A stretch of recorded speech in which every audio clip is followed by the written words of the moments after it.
হামাসের পর এবার লেবাননের সাথে ইসরায়েলের যুদ্ধ শুদ্ধ।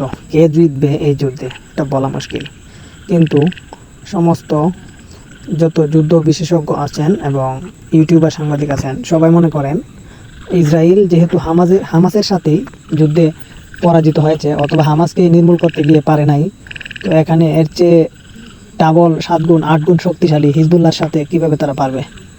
কিন্তু এখানে মেন যে বিষয়টা আসে সেই বিষয়টা হচ্ছে ইসরায়েল কিন্তু একা নয়।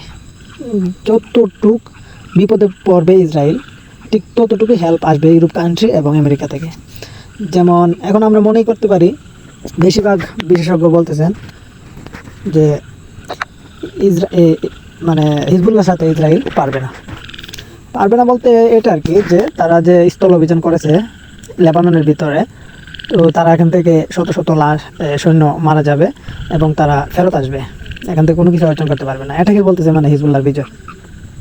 কিন্তু মজার বিষয় হচ্ছে এটা আসলে বিজয় না, কারণ হচ্ছে এখানে দেখুন, আমার ঘরে যদি কেউ হামলা করে আমি যদি তাকে শুধু ফিরিয়ে দিতে পারি, এটাকে আমি বিজয় বলবো না। আমি আবার গিয়ে যদি তার ঘরে হামলা করি, সে আমার যতটুকু ক্ষতি করেছে এর চেয়ে ডাবল ক্ষতি করি শত্রুকে, তাহলে এটা হবে বিজয়। এটা একটা কথার কথা আর কি। আচ্ছা, যাই হোক, তো এখন যে আসলে সবগুলাই যে সমস্ত বিশেষজ্ঞগণ বলতেছেন যে হিজবুল্লাহর বিজয় হবে, এটা আসলে ভুলও হতে পারে, এটা ভুল প্রমাণিত হতে পারে। কারণ কি? কারণ হচ্ছে এখানে যদি ইসরায়েল বিপদে পড়ে যায়, যেমন মনে করেন 3 মাস 4 মাস 5 মাস যুদ্ধ চালিয়ে গেল, এখন দেখা গেছে যে হিজবুল্লাহ ইসরায়েলি সৈন্যদেরকে প্রতিহত করে ইসরায়েলের ভিতরে ঢুকে যাইতেছে, তখন কিন্তু ইসরায়েল নিজের যান বাঁচানোর জন্য শেষ মরণ কামড় হিসাবে পরমাণু বোমা ছেড়ে দিতে পারে। যদি পরমাণু বোমা ছেড়ে দেয় তাহলে তো সবই শেষ। চিন্তা করতে পারছেন বিষয়টা? আবার যদি পরমাণু বোমা না ছাড়ে, এই অবস্থায় পরমাণু বোমা মনে করে নেই আমরা যে তারা পরমাণু বোমা ব্যবহার করবে না, কিন্তু ইউরোপ কান্ট্রি খ্রিস্টান যে দেশগুলো আছে আর আমেরিকা আছে, পশ্চিমা বিশ্ব তাদেরকে এত পরিমাণ অস্ত্র সৈন্য দিবে যে যতটুকু প্রয়োজন ততটুকু দিবে। মানে কোনো সময় ইসরায়েলের ভিতরে কাউকে অভিযান চালাতে দিবে না তারা। এই অবস্থায় মোট কথা হচ্ছে অনেক মানুষ মারা যাবে, এটাতে কেউই বিজয়ী হবে না। ইসরায়েলও পরাজিত হবে না, হিজবুল্লাহ বিজয় হবে না, আবার হিজবুল্লাহ পরাজিত হবে না, আবার ইসরায়েলও বিজয়ী হবে না। কেন হিজবুল্লাহ কেন পরাজিত হবে না? হিজবুল্লাহ যদি পরাজয়ের দিকে যায়, তখন ইরান তাদের অস্ত্র সব দিয়ে দিবে তাকে, হিজবুল্লাহকে। আর এরপরে হুতি আছে এবং ইরাকের যে ইসলামিক রেজিস্ট্যান্স আছে, তারপরে ইয়েমেনের হুতি বিদ্রোহী, তারপরে যে আরও অন্যান্য যে ইসলামিক যে গোষ্ঠীগুলো আছে যারা যুদ্ধে পারদর্শী এবং যুদ্ধ করে অভিজ্ঞতা অনেক অর্জন করেছে, অর্থাৎ প্রশিক্ষণপ্রাপ্ত অভিজ্ঞতা সম্পন্ন সৈন্য, সবাই হিজবুল্লাহর সাথে যোগ দিবে। আর পশ্চিমা বিশ্বের সব রাষ্ট্রই ইসরায়েলের সাথে যোগ দিবে। তো এখন দেখা গেছে এটা একটা দীর্ঘমেয়াদী যুদ্ধ হবে এবং প্রচুর নিরপরাধ নিরীহ নারী শিশু এবং নিরীহ মানুষগুলো মারা যাবে। আসলে ইসরায়েল এরকমটা করে কেন? আসলে আল্লাহ রাসূলের যে হাদিসে ভবিষ্যৎবাণীতে আছে যে দাজ্জাল যখন পৃথিবীতে আসবে, তখন ইসরায়েলের 60,000 সৈন্য দাজ্জালের কেন্দ্রীয় বাহিনীতে হিসেবে কাজ করবে। তো অর্থাৎ দাজ্জাল তো শয়তানের লোক। কোনো বিশেষজ্ঞ মনে করেন যে শয়তান এবং বেবিলনের যে জাদুকর মহিলা, মানুষ এবং শয়তানের মিলনে যে